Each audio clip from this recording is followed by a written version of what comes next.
Hello,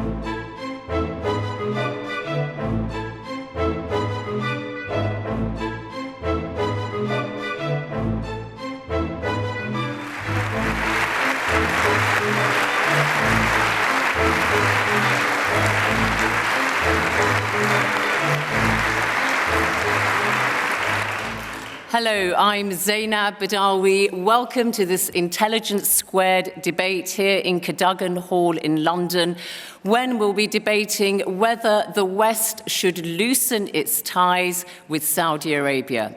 When King Abdullah died in January, Western leaders flocked to his funeral, a clear sign that they saw the House of Saud as a key ally in a turbulent region where extremists are gaining ground. Yet, Saudi Arabia is a conservative society. Look at its treatment of women, its public beheadings, its floggings, and of course, its export of puritanical religious beliefs. And this has led others to say it is time to end this decades-long alliance with Riyadh. So, our motion today is the West should get out of bed with the House of Saud. And we have an excellent panel for you. We have arguing for the motion, Mona Al-Tahawi, Egyptian-American journalist and human rights campaigner. Also, Hilary Mann Leverett, US foreign policy expert and former career diplomat.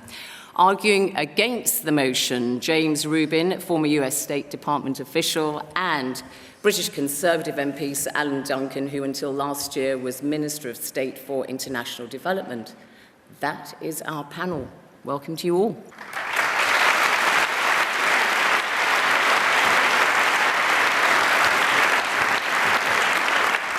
In a moment, we're going to hear our four speakers present their arguments to you, and then we're going to have the debate open to the floor. Now, as our audience was coming into Cadogan Hall, we actually polled our audience to see where they stand on the motion. I'll be bringing you that result after we've heard our speakers, and then our audience will also be asked to vote again at the end of the debate to see if any opinions have shifted and whether that's had an impact on the result. But first of all, we're going to have our opening statement from the panelists. And speaking first for the motion, Mona Al-Tahawi. Now, she writes and provides commentary on Egypt, the Islamic world, and women's rights. She was named by Newsweek magazine as one of its 150 fearless women of 2012. I know Mona, and boy, does she deserve that title. Mona lives in Cairo and New York.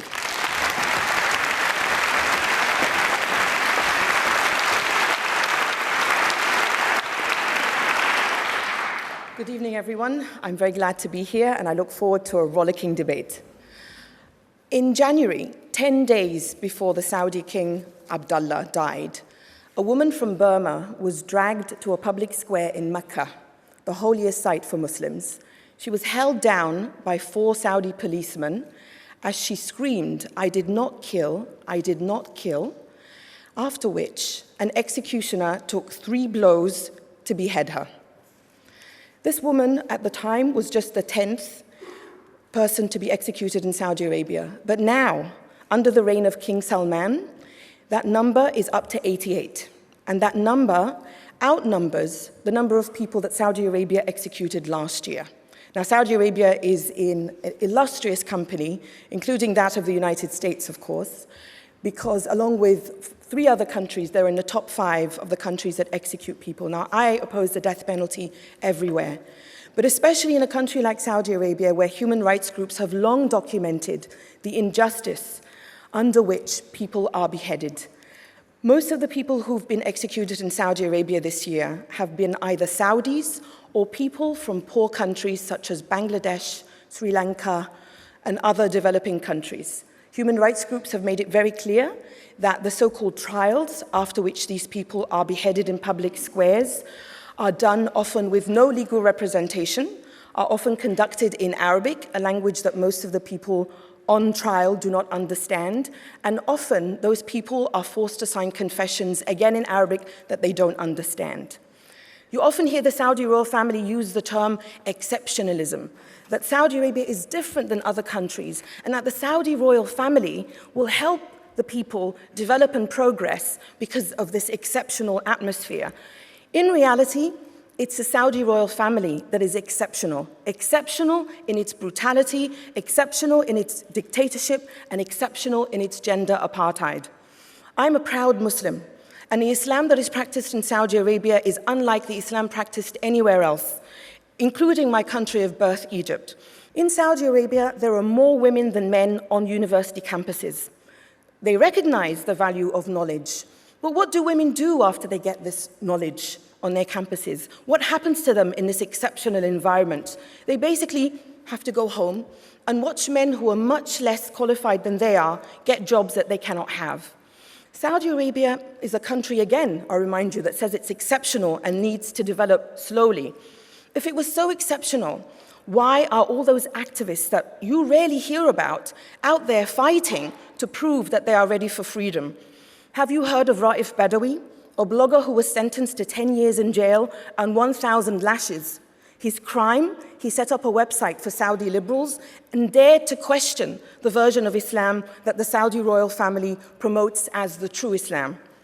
This is Saudi Arabia, and you will know in this country what it is that keeps the West in bed with the Saudi regime. It is basically money, oil, and weapons. This country has a long history of selling weapons to the Saudis, and you will remember the Al Yamama scandal in which BAE sold billions of pounds of weapons to Saudi Arabia that enriched arms manufacturers in this country and enriched Saudi princes in one of the biggest corruption scandals that was broken by the UK media here. Canada, a country that often likes to boast, has a progressive record, whether it comes to women's rights or human rights generally, is currently embroiled in its own weapons scandal because although the Canadian government policy forbids the government from selling weapons to countries that violate human rights, the Canadian government just brokered a deal worth $15 million to sell armored personnel carriers to Saudi Arabia. Who do you think the Saudis use those weapons against? When they're not bombing Yemeni civilians, they're using those weapons against their own population. Again, those peaceful activists who are trying to be free and to give the lie to this idea that the Saudi Arabian experience of dictatorship is somehow exceptional. So, weapons deals, oil, and the hypocrisy of the West, a story that you hear over and over, and yet the West refuses to get out of bed with the Saudi royal family. Perhaps it's ironic, but it speaks volumes to that hypocrisy, that the truest thing said about the Saudis from the US administration was in a fictional show called West Wing, which many of you might have seen. You might remember C.J. Craig, the White House spokesperson, who pushed to give a comment about the burning to death of those schoolgirls. At first said, "I don't have anything to say," and pushed to comment again. She was asked, "Are you outraged?" She listed a whole list of crimes that the Saudi regime commits, but she very honestly wrapped it up, as I will now wrap it up, by saying, "Saudi Arabia are partners in peace," fully recognizing that hypocrisy. I would add to that, Saudi Arabia, the partner of the West in peace, hypocrisy, and blood money. Thank you. Thank you.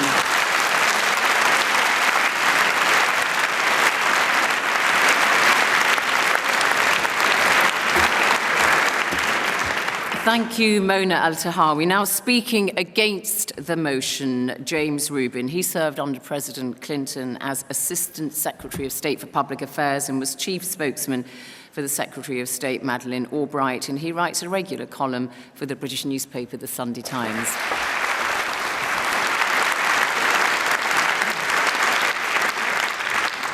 Thank you. Mona presented an elaborate series of charges, all of which I assume to be accurate and all of which are outrageous. But that doesn't get to the question this House has been asked to debate. To get out of bed, you have to be in bed. I don't believe the United States is any longer in bed with the Saudi government. First of all, obviously, Americans recognize that a lot of Saudi citizens were responsible for 9/11.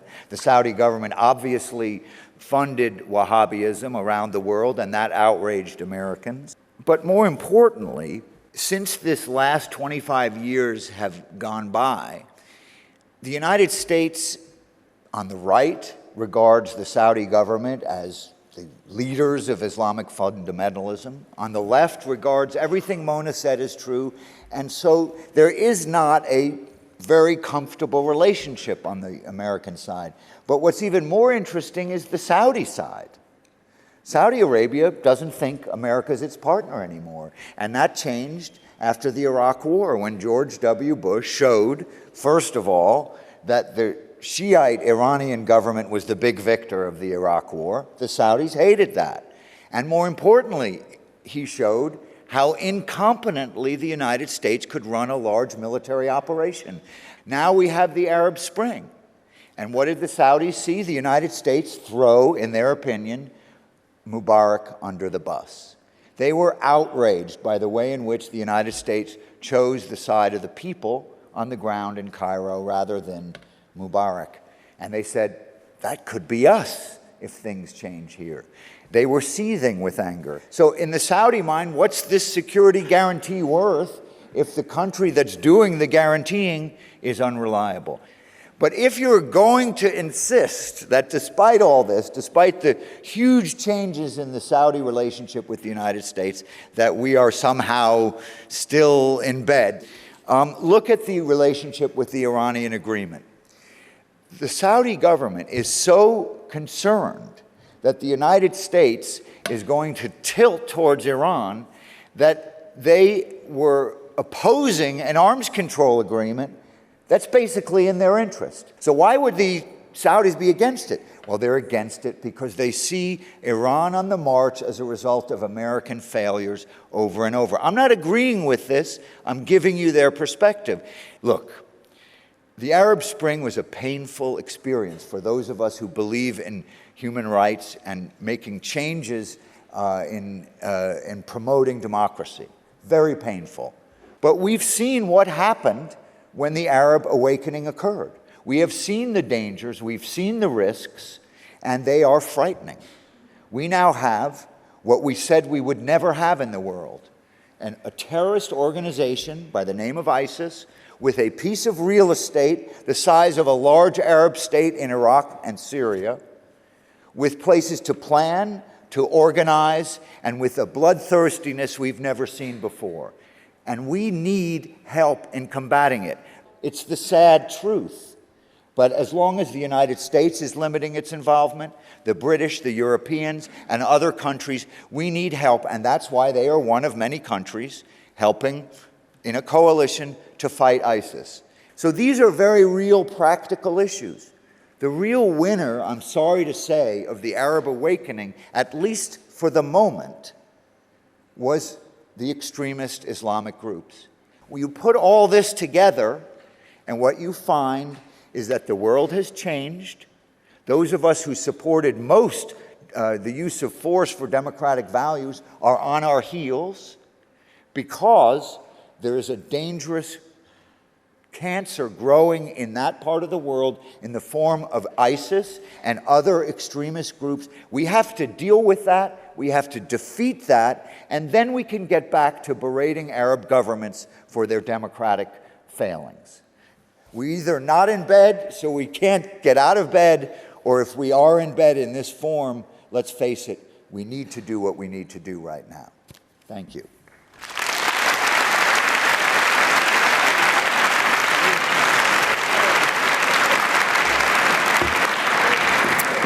Thank you, Jamie Rubin. Thank you very much. Now, our second speaker for the motion, and let me just remind you what the motion is: the West should get out of bed with the House of Saud.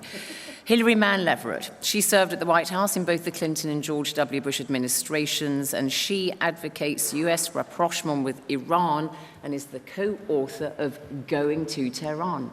You're going to be going to the lectern now, though, to make your arguments. Thank you.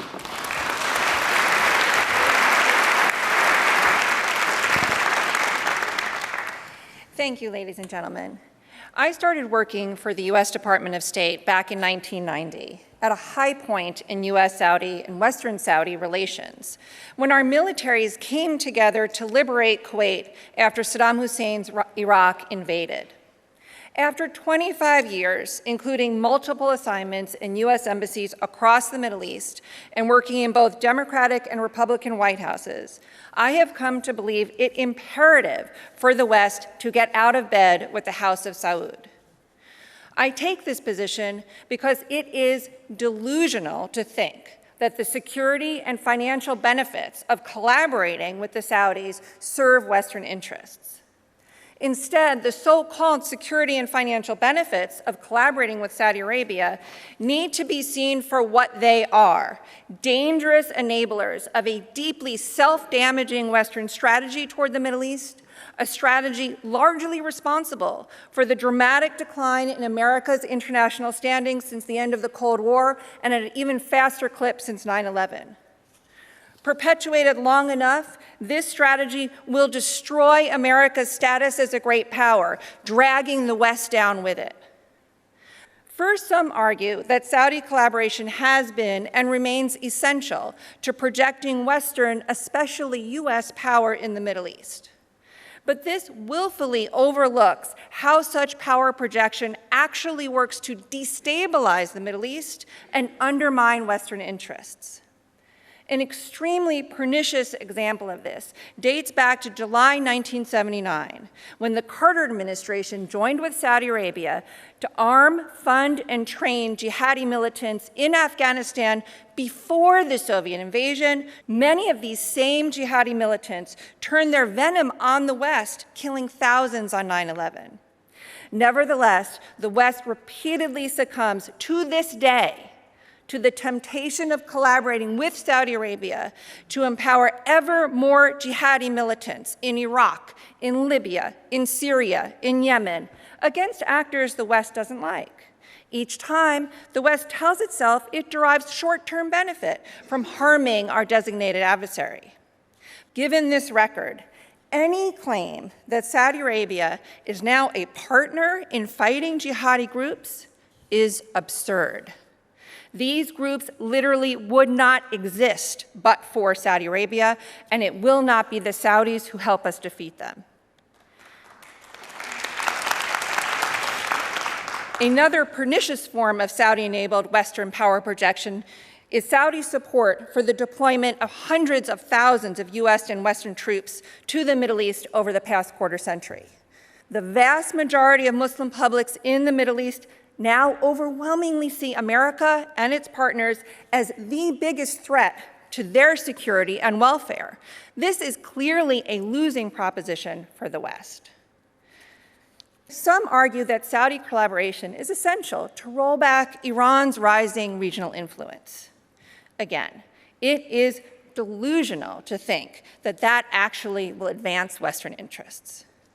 In reality, Western collaboration with Saudi Arabia against Iran is fueling potentially genocidal, mainly anti-Shia violence in the Middle East.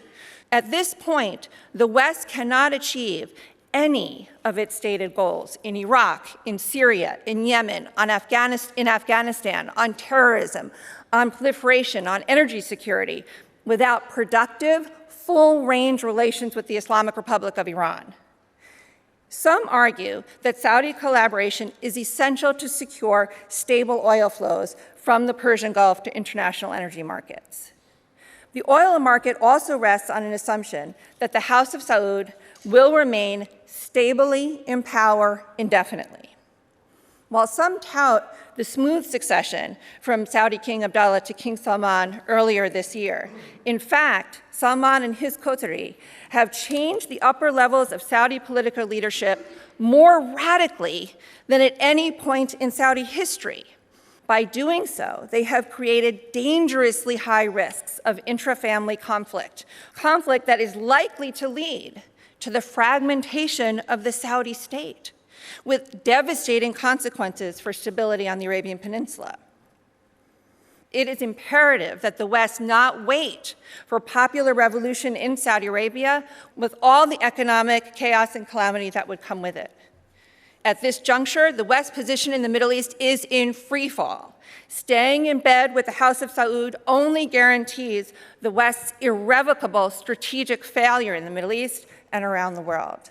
Thank you.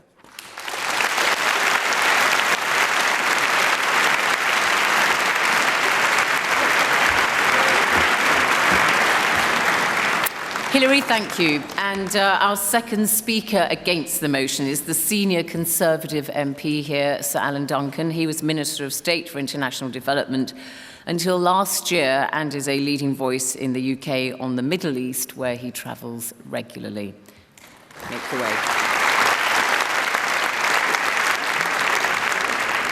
Ladies and gentlemen, the fundamental assumption of this motion is that you can sit comfortably in your armchair, judge a country as one that's not up to your standards, wag your finger, and then break with that country and think that you have somehow created a better world.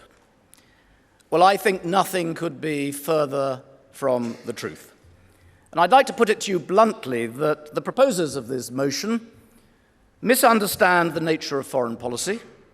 They misread the current situation in Saudi Arabia itself and the Middle East more widely, and they misjudge how dangerous their proposed course of action would be.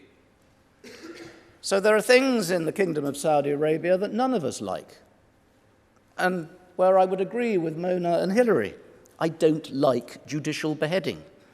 I don't like treating women as second-class citizens. I actually don't like a lot of the vulgar opulence and the extremes of inequality. And it's because of those elements in most of the arguments we've heard that this motion suggests that we face a choice and that we should decide between practical friendship on the one hand and disapproval and even divorce on the other. Such a simplistic choice is not how foreign policy does work, and it's not how foreign policy should work. So I think it's, if I can be blunt, facile and foolhardy to look at Saudi Arabia, conclude that there are aspects of the country we frown upon, which we do, and then resolve to put them in the naughty corner. I think that such a simple, judgmental view both misunderstands the kingdom as it is, and even worse, it catastrophically fails to appreciate the consequences that would follow a decision to ostracize them. So first, let's look at Saudi Arabia as it is. And here I would suggest is the real weakness and paradox of the proposition. Something very important needs to be understood here. The Al Sauds, the ruling family, those who this motion wishes to condemn, are actually more progressive, more liberal, and more enlightened than many of the people who they govern. It's many of the people, much more than the Al Sauds themselves, who are hardline in their views. And you cannot blame everything you dislike in the country on those who rule it. So it's not the Al Sauds who are financing ISIS or Daesh, whatever you want to call it.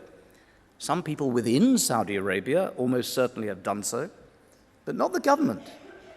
Indeed, the Kingdom of Saudi Arabia is now in the forefront of resisting ISIS and Al-Qaeda. And without the Al Sauds, Saudi Arabia would not be doing that at all. We need the state. We need that kingdom to hold sway over non-state actors threatening the region. If they were to be shunned by the West, there would be a serious reaction internally. It would be wholly counterproductive. It would provoke and empower the extremists in their midst. It would not free up what is good. It would accentuate what is bad. And what if the Al Sauds were to be displaced altogether? It would unleash a catastrophe of extremism, disorder, and uncertainty. And that is what invariably fills a power vacuum. Now, the Arab Spring has proved beyond all doubt the value of stability over chaos. No one should want to see the pain of Syria, Iraq, or Libya extend to the likes of Saudi Arabia or their neighbors. So, ladies and gentlemen, foreign policy is not about straightforward, easy choices between right and wrong, good and bad, in bed or out of bed. It's always about shades of grey. You cannot just flick a switch and create a liberal democracy overnight. So I think the movers of this motion are being naive. I think they're being reckless. I think they're being unwise. So I hope that all of you will join Jamie and me in rejecting their dangerous plan of action. Thank you.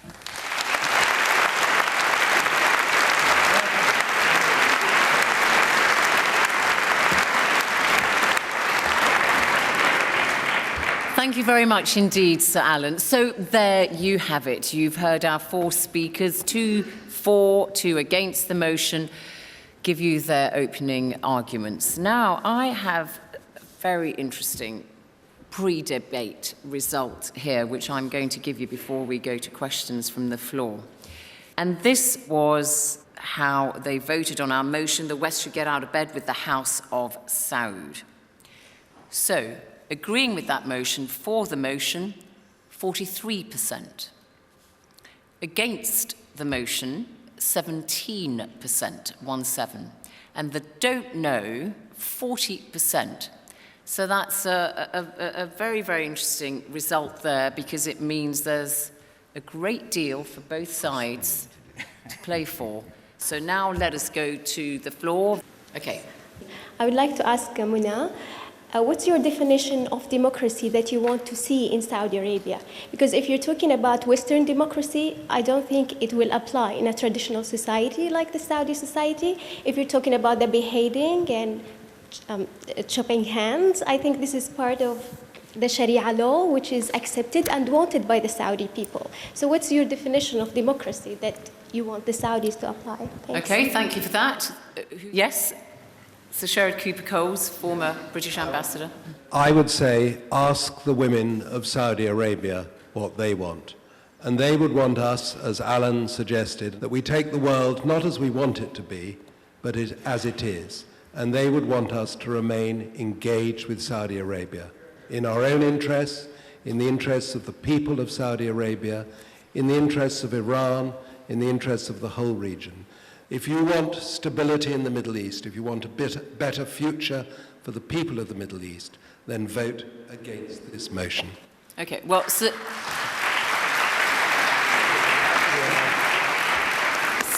why don't we get that response from you there, Mona, on the definition of democracy that you think would work for Saudi Arabia, and also the point about women in Saudi Arabia want you to be engaged? I used 2 words in my presentation that I'm going to repeat.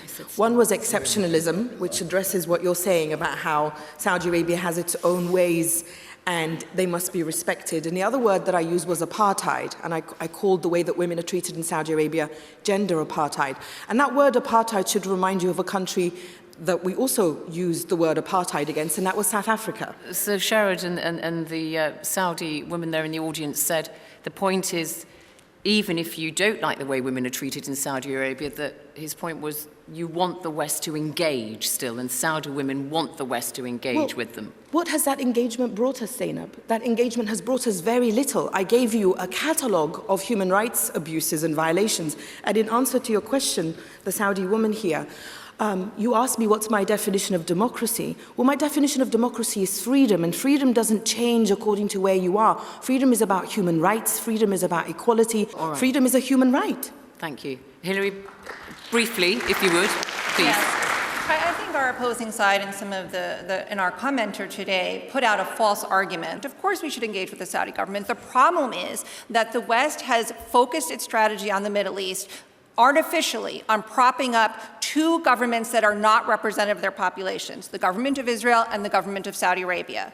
Both of them, though there are thousands of princes, they don't represent the Saudi population. And though, of course, there are millions of Jews in Israel, they don't represent the majority of the people under Israeli control. That's why both Israel and Saudi Arabia have turned to the United States for military protection to prop up their governments. Of course, we should engage with them like we should engage with all countries for constructive relations. The problem in having these skewed relations, these special relationships with the governments of Israel and Saudi Arabia is that it shields them and enables them to pursue policies that are damaging to the West. Let's try and keep it to Saudi Arabia, not... In hearing a little bit from Hillary about what has motivated her position here, I think we are living in a time warp. Yes, 25 years ago, 30 years ago, 40 years ago, you could plausibly argue that the United States was, quote, propping up the Saudi government. The world has changed since those days. I know you haven't worked in the government since then, but the Saudis don't see us as propping them up anymore. Yeah. Go ahead. I've got a question. I came in here originally for the motion, and you've given an argument based quite substantially on human rights and abuse of human rights within Saudi Arabia. Yet you put them in the same bracket, as Hillary is it, with a country like Israel, which is one of the only countries who have gay rights and women's rights, far beyond most of the Arab countries. And secondly, how far do you think their abuse of human rights would go should we get out of bed with Saudi Arabia? Okay, thank you. There was somebody else with a microphone. I think there's another form of apartheid in Saudi Arabia that hasn't been mentioned as pernicious as gender apartheid, which is religious apartheid. No one has mentioned what happens to Christians in that country. Over the course of the evening, I've been rather persuaded by the realpolitik of James Rubin and Sir Alan, but something makes me stop before siding with them, that how can one relate to a country that transgresses human rights to that appalling degree, really? And when we look at South Africa, which is a reasonable comparison, I think, finally South Africa was brought into the community of nations.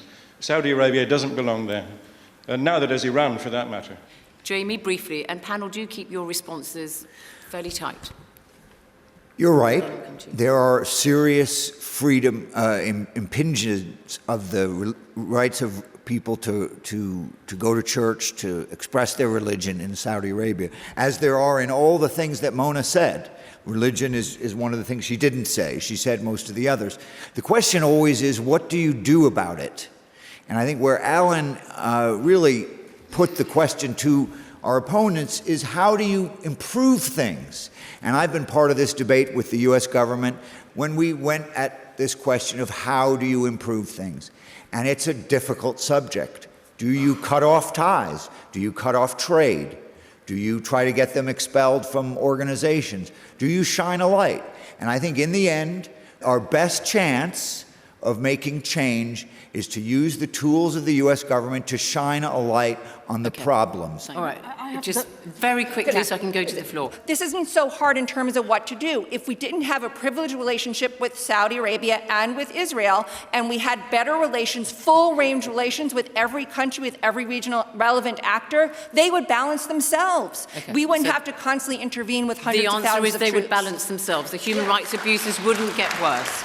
Okay. I have to say very quickly, so I can go to the floor. The red-haired corner has to answer the white-haired corner accusation that I didn't do my job. My job here, Alan, was not to give alternatives or to give advice to the West. My job was to answer the motion, which was the West should get out of bed, and I think I gave very clear reasons why the West should get out of bed. And I think that it's very important to remember that when it comes to Saudi Arabia, it's not just Islamists, as my debate partner has mentioned, are the opponents of the Saudi royal family. There is also a massive liberal population in Saudi that is always ignored, and they have to be considered in this, because it's not just a bunch of crazy lunatic fundamentalists that the Saudi regime has helped be the only alternative. The Saudi regime, like other regimes in the region, actively oppose any alternative but the lunatic fringe to scare you.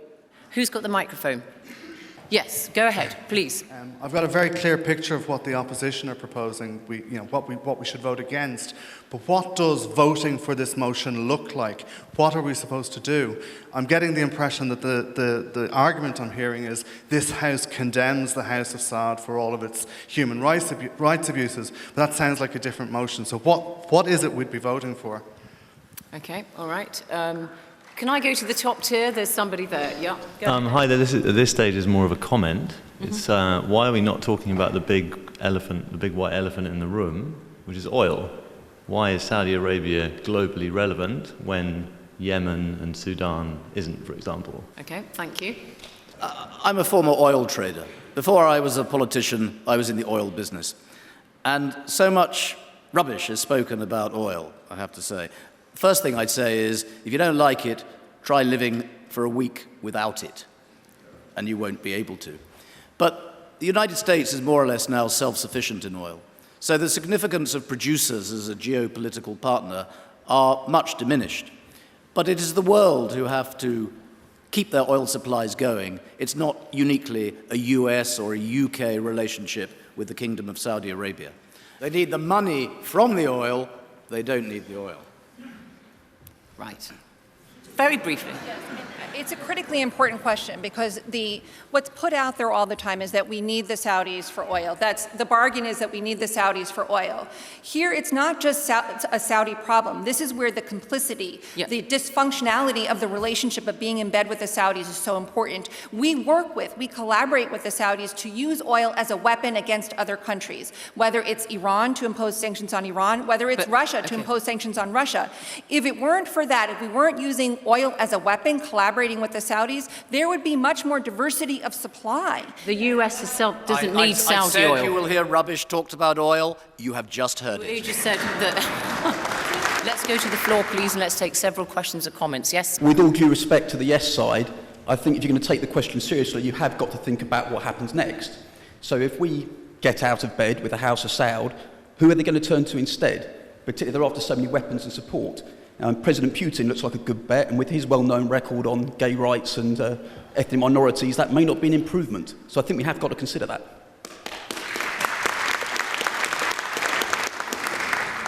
Thank you. This lady here in the yellow. I get a little bit suspicious whenever I hear anybody talk about shades of grey, for lots of reasons. But mainly because it sounds like the sort of thing you say before you put aside principles. The greatest steps forward in humanity have happened when people have put aside shades of grey and have decided that things are important. And I also think that it's a very unfair burden to place on the proposition to come up with some alternative version.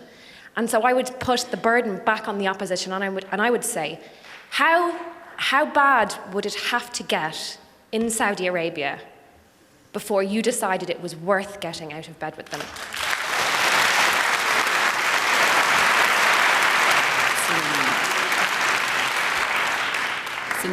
I think the opposition have made a very skillful case, but I think they've created rather a false choice.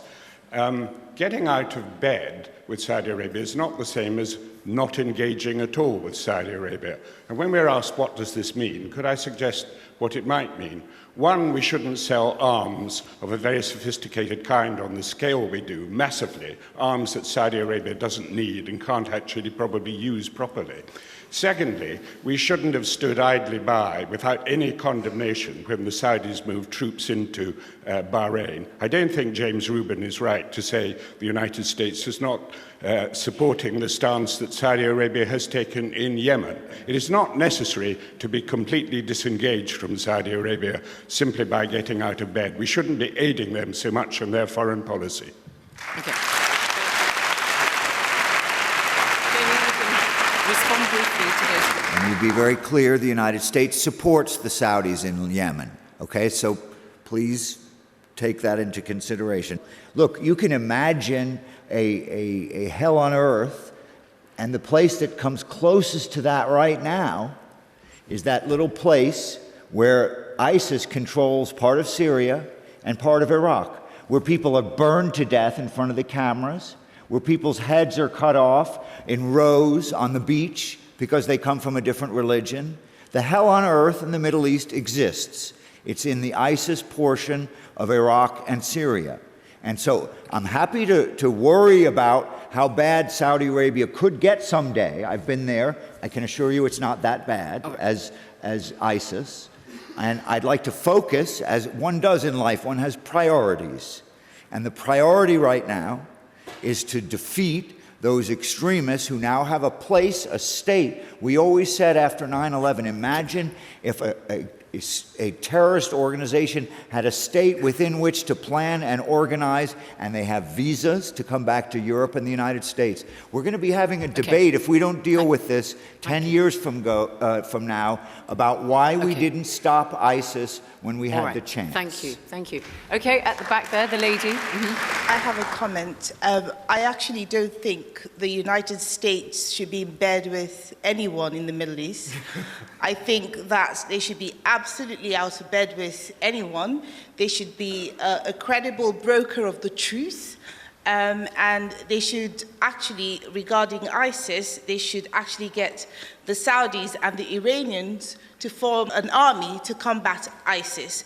And that would put Saudi Arabia in a better stance with the rest of the world, because my view of Saudi Arabia is they're perhaps the largest sponsors of terrorism in the world. All right, this lady here, yes. I want to address Mr. Rubin. 2016 is coming up real quick in America. We have an inept president, and this man just probably could have helped in that area of the world, but chose not to because he's a coward and he's totally inept. But now, who do you think in 2016 has got a shot? And what do you think the situation is if we get a Republican president, which I'm hoping and begging for? Okay.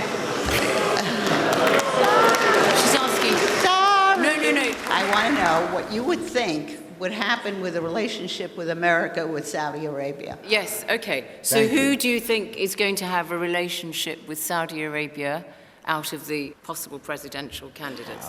One more and then we'll go to the panel. Yep. Hi, I'm a student who lived in Saudi Arabia, and I'd just like to ask both sides what would happen to America if they got out of bed with Saudi Arabia. Well, the West is a lot bigger than America. All right, let's take a response here from the audience. Mona, I've come to relieve you. There you go. Yeah. Over and over, I've heard many of you keep asking myself and Hillary, what is the alternative? What are you proposing? That is not the motion here. The motion, instead, you should be asking our opposition, how has staying in bed, and I think the West, and the West is definitely not the US. I mentioned Canada. I will remind you of Sweden, where the foreign minister was prohibited from addressing the Arab League because she had the nerve to bring up the terrible human rights record of Saudi Arabia. You should be asking the opposition, how has decades and decades of colluding with the Saudi regime helped ordinary Saudis? It hasn't.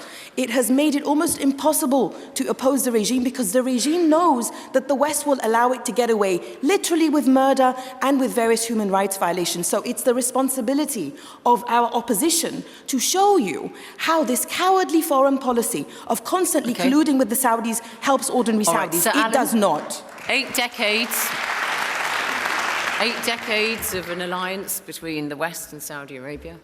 What's it achieved? The question does hang on what would replace them if they were to be displaced. The idea that the West is some kind of cohesive grouping is, I think, impractical. Well, let me put it this way. The best advice I ever received as a politician was, if you're really stuck, find a way of blaming the French. And but the real point is that it's just so easy, as I said in my opening remarks, to sit in your armchair and say, they're bad, they're bad, they're bad, we're going to have nothing to do with them.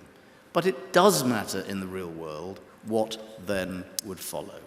And the danger is that the Kingdom of Saudi Arabia turns into ISIS++. If you want that, good on you, well done, congratulations. You'll pretend that you were never here tonight. Okay, thanks. You'll deny that it was your view. Jamie Rubin, and I'll come to you briefly and then back to the floor. Just very briefly, I think the question was how Saudi Arabia, relations with Saudi Arabia might play in the upcoming elections. I don't think there's a big difference between Democrats and Republicans about Saudi Arabia, except to the extent it relates to another subject, which is the Iran Agreement. And there are big differences. But I think it's fair to say that on the right, there's great anger at Saudi Arabia because of 9/11 and all the long-term funding of Wahhabism. And on the left, there's great anger because of all the things that Mona said. We don't get to decide what kind of government people have. And frankly, that's been the big loser of the Arab Spring. Democratic values in the Middle East have taken a hit because of the direction things have gone. Very quickly, Hillary. Proponents of a dysfunctional relationship with Saudi Arabia constantly put out the boogeyman, either that the alternative is ISIS, ignoring the fact that it's US-Saudi collaboration that first created the Taliban, then Al-Qaeda, and now ISIS. And then they put forward the alternative boogeyman that there's no alternative, because there's no way to engage a government in a normal way. Okay. We have to have a dysfunctional relationship with them where we ply them with $80 billion in weapons to have a normal relationship. Well, that doesn't work around the world. That's not what's real foreign policy. That's not realpolitik. What the opposition is arguing is delusional.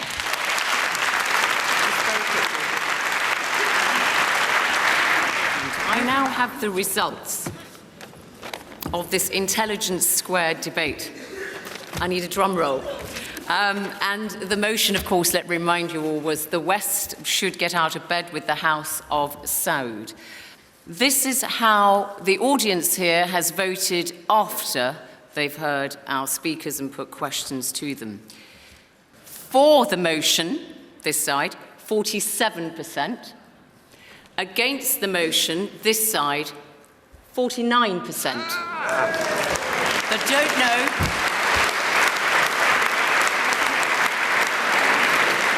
The don't know has gone down dramatically from 40% to 4%. So the audience here in Cadogan Hall is with you. Against the motion, you also have had the biggest swing in favour of your arguments. Very, very interesting debate result.